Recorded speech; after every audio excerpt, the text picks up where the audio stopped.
So let's dive right into a really interesting engineering paradox. You've got Python, right? It's the absolute king for so many backends. But when you need serious, high-performance WebRTC, the most powerful tool for the job is Mediasoup. And Mediasoup, it lives exclusively in the world of Node.js, which, is built for this kind of real-time, event-driven work. So the big question is, how in the world do you bridge that gap without having to rewrite your entire Python application? Well, let's get into it.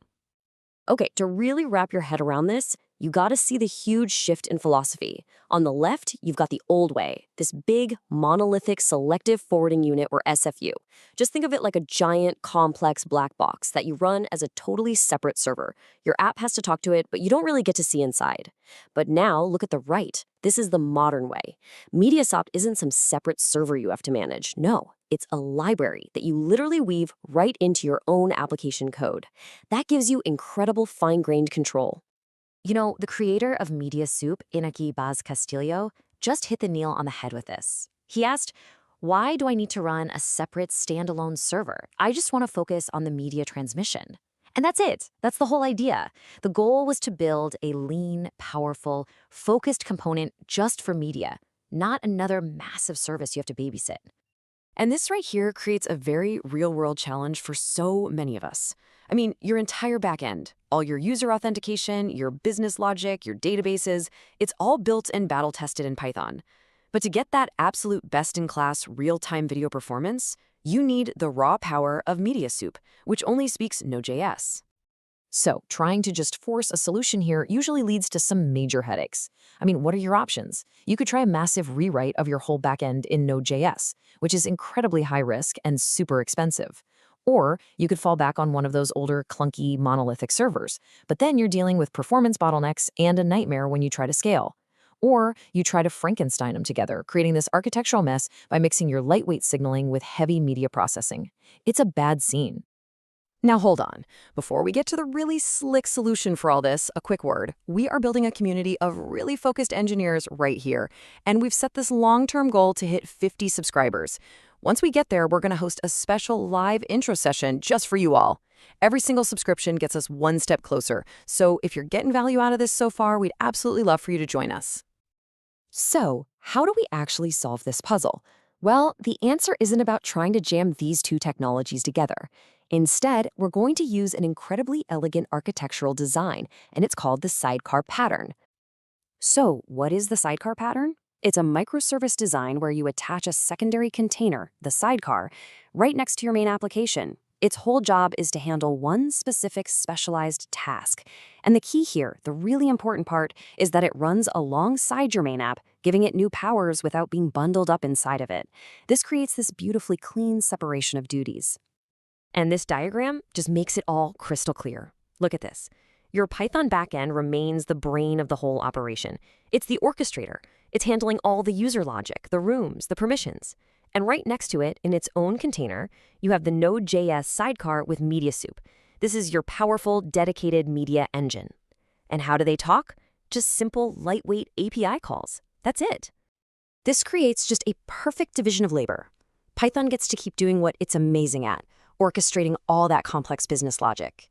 And meanwhile, the Node.js sidecar is completely free to do what it does best, executing that intense, real-time media processing. No compromises. Each technology gets to play to its own strengths. Okay, that sounds really great in theory, but how do these two completely separate services actually talk to each other to set up a real-time call? Let's walk through the handshake. It's really just a clean, four-step dance, and Python is the one leading it. First, the client sends its initial request straight to the Python backend.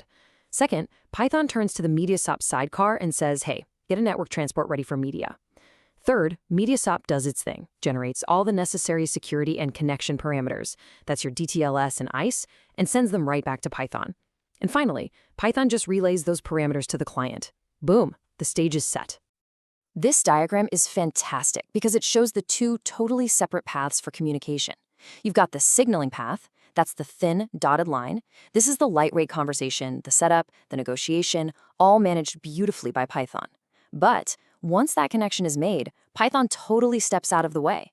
And then the real-time media, the heavy video and audio data, that thick, solid line, It flows directly from the client to the high-performance Mediasoup engine. Python doesn't have to touch any of that heavy traffic at all. Now, this architecture isn't just clean, it's also built for massive vertical scaling. So let's take a look at how you can squeeze every bit of power out of a single server. See, with Mediasoup, the #1 performance bottleneck is always going to be CPU. So it was engineered from the very beginning to take full advantage of multi-core processors. The design is brilliantly simple. You run one worker process for every single CPU core you have available. And your application, in our case our Python orchestrator, is in charge of intelligently spreading out the video rooms, which Mediasoup calls routers, across all of those workers. So your Python application basically becomes this intelligent traffic controller. When a new user wants to create a video room, your Python code can just check the current load on each core's Mediasoup worker and then assign that new room to the one that's least busy. It is a perfect way to balance the load across the entire machine. But wait, what happens if a single room gets so huge that it starts to overwhelm just one CPU core? Well, Mediasoup has this incredible feature called a PipeTransport. You can think of it as a high-speed internal bridge that connects different routers, letting you seamlessly pipe media for one gigantic room across multiple workers on totally separate CPU cores. And this really gives you a sense of the raw power we're talking about here. A single Mediasoup worker running on just one CPU core can typically handle around 500 consumers, or viewers. And with this architecture, you can scale that number across every single core in your server, all of it managed by your Python logic.